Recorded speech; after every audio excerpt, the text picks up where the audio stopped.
વાવથરા જિલ્લાના થરાદ ખાતે આજે કોંગ્રેસ અને ખેડૂતો દ્વારા પોતાની પડતર માંગણીઓ મુદ્દે રેફરલ હોસ્પિટલ સામે રસ્તા રોકો આંદોલન કરીને ચક્કાજામ સર્જ્યા બાદ એસડીએમને આવેદનપત્ર પાઠવવામાં આવ્યું હતું।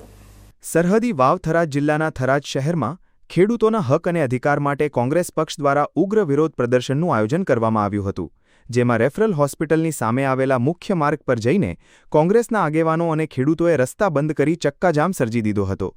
આ વિરોધ પ્રદર્શન દરમિયાન આંદોલનકારીઓને કાળઝાળ ગરમી વચ્ચે રસ્તા પર જ બેસી જઈને સરકાર વિરુદ્ધ ઉગ્ર સૂત્રોચ્ચાર કર્યા હતા અને જગતના તાતના પાણી સહિતના તમામ પડતર પ્રશ્નો વહેલી તકે ઉકેલવાની માંગ બુલંદ કરી હતી।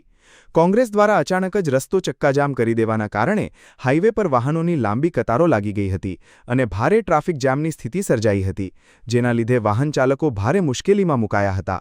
આ આંદોલનને પગલે કાયદો અને વ્યવસ્થાની પરિસ્થિતિ જળવાઈ રહે તે માટે થરાદ પોલીસનો મોટો કાફલો ઘટના સ્થળે ખડકી દેવામાં આવ્યો હતો, જ્યાં આશ્ચર્યજનક રીતે વિરોધ કરી રહેલા કોંગ્રેસના કાર્યકરો અને ખેડૂતોની સંખ્યા કરતાં પોલીસ જવાનોની સંખ્યા વધુ જોવા મળી હતી।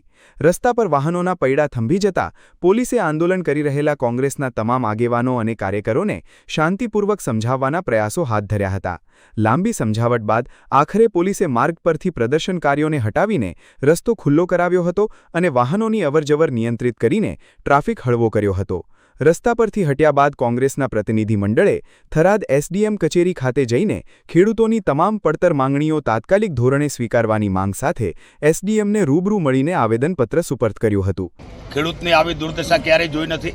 ખેડૂતને એક બાજુ કુદરત રૂઠે, કમોસમી વરસાદ આવે, માવઠા આવે, વાવાઝોડા આવે અને કરા પડે, હેમ પડે, ખેડૂતને તો કુદરત રૂઠેલી હોય। ઉલટામાં પૂરું આ ભાજપની સરકાર, નિષ્ઠુર સરકાર ખેડૂત ઉપર એટલી રૂઠી છે કે ખેડૂતોને એમએસપીના ભાવ ન મળે, ખેડૂતને સામા પક્ષે બિયારણ અને ખેતીના ભાવ, ખેડ ખાતરના ભાવ, વીજળી ડીઝલના ભાવ 4 ગણા થઈ ગયા હોય અને લગભગ 10 વર્ષ અગાઉના ભાવો અત્યારે મળતા હોય તો ખેડૂતના છેડા ભેગા થતા નથી।